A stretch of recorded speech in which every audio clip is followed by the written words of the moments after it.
Village Média sur Europe 1, le journal du village.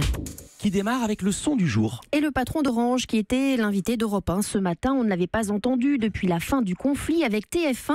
Un accord a donc été trouvé, mais à quel prix? Stéphane Richard revient sur cet épisode avec vous, Philippe. Ma question est simple. Est-ce que cet épisode, vous en seriez bien passé, ou est-ce que vous êtes sorti par le haut?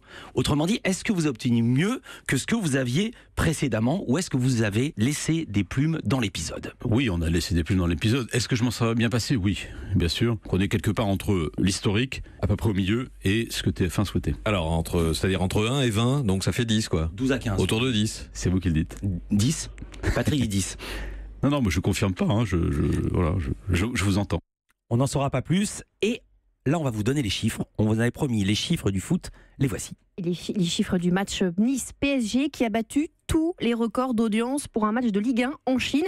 C'était donc dimanche dernier, 1 600 000 téléspectateurs. C'est 16 fois plus qu'un match de Ligue 1 habituellement. Oui, match diffusé exceptionnellement à 13h heure française, je le rappelle, pour qu'il soit 20h à Pékin. Et même à 13h, ça a fonctionné en France également. 1 180 000 au total sur Canal+ et beIN Sport. C'est une fois et demie l'audience moyenne d'un match programmé à 17h.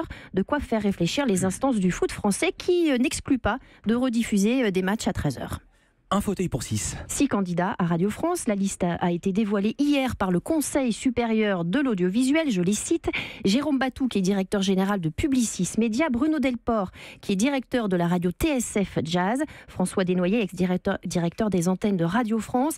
Guillaume Clossat, président fondateur du Centre de réflexion Europa Nova. Christophe Tardieu, directeur général du Centre national du cinéma. Et une seule femme, la directrice générale déléguée de Radio France, Sybille Veil. Elle est considérée comme grande favorite. 6 candidats et donc 6 projets, ils sont en ligne sur le site du CSA. Certaines radios de Radio France étaient en grève ce matin et c'est également, et c'est surtout, une journée de manifestation qui commence. Et vous qui êtes un homme de paradoxe, Philippe, vous connaissez le double comptage que relayent habituellement les journalistes. X milliers de manifestants selon la police, 5 fois plus selon les organisateurs. Eh bien c'est fini. On ne prend que les chiffres de la police. Non, pas vraiment. En fait, on compte différemment. Une vingtaine de médias, dont Europe 1, Le Monde, l'AFP ou BFM, pour ne citer que, vont proposer un chiffrage indépendant confié au cabinet Occurrence. Comment ?